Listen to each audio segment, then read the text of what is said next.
Voici encore un miracle du Coran qui prouve la véracité de l'islam. Écoutez bien jusqu'à la fin pour bien comprendre. Un scientifique européen choque le monde et révèle que la prière musulmane est bonne pour la santé. Il a été ordonné aux musulmans de prier 5 fois par jour. Outre les bienfaits de la purification grâce aux ablutions que le musulman doit effectuer avant d'accomplir la salat, il découvre des vertus physiques et physiologiques. Le prophète Muhammad, qu'est la paix et la bénédiction d'Allah soit sur lui, a dit dans un hadith, rapporté par Ibn Majah, que la salat est un remède pour de nombreuses maladies. L'homme se doit de faire des activités physiques régulières pour rester en bonne santé, et ce que nous révèle la revue Saudi Gazette, c'est que les mouvements dus à la salat que l'on effectue au moins 5 fois par jour, ont les mêmes avantages que d'effectuer la marche, calculée pour un rythme de 4,8 km. Cette action s'étend du bas du dos, aux cuisses et mollets, tandis que le sang est pompé vers le haut du torse.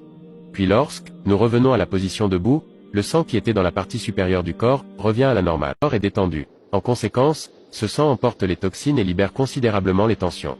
En se prosternant, cette partie du corps touche le sol, dont notre front et cette partie est très bénéfique. Il y a une réduction avérée des maux de tête, des spasmes, ainsi que des douleurs du fait que les charges électrostatiques sont dissipées. Tout au long de la journée, les êtres humains sont exposés aux charges électrostatiques de l'atmosphère. Et tout cela se centralise au niveau du système nerveux central. La prosternation permet donc de décharger le corps de ces charges électrostatiques. Par ailleurs, l'approvisionnement de sang parvenant au cerveau favorise la mémoire, la vision, l'audition, ainsi que la faculté à se concentrer, et la prosternation permet le drainage des sinus du visage qui empêche le développement des sinusites, c'est-à-dire l'inflammation des parois des sinus entourant le nez. Le Coran affirme cela dans la sourate 29 au verset 45. أوحي إليك من الكتاب وأقم الصلاة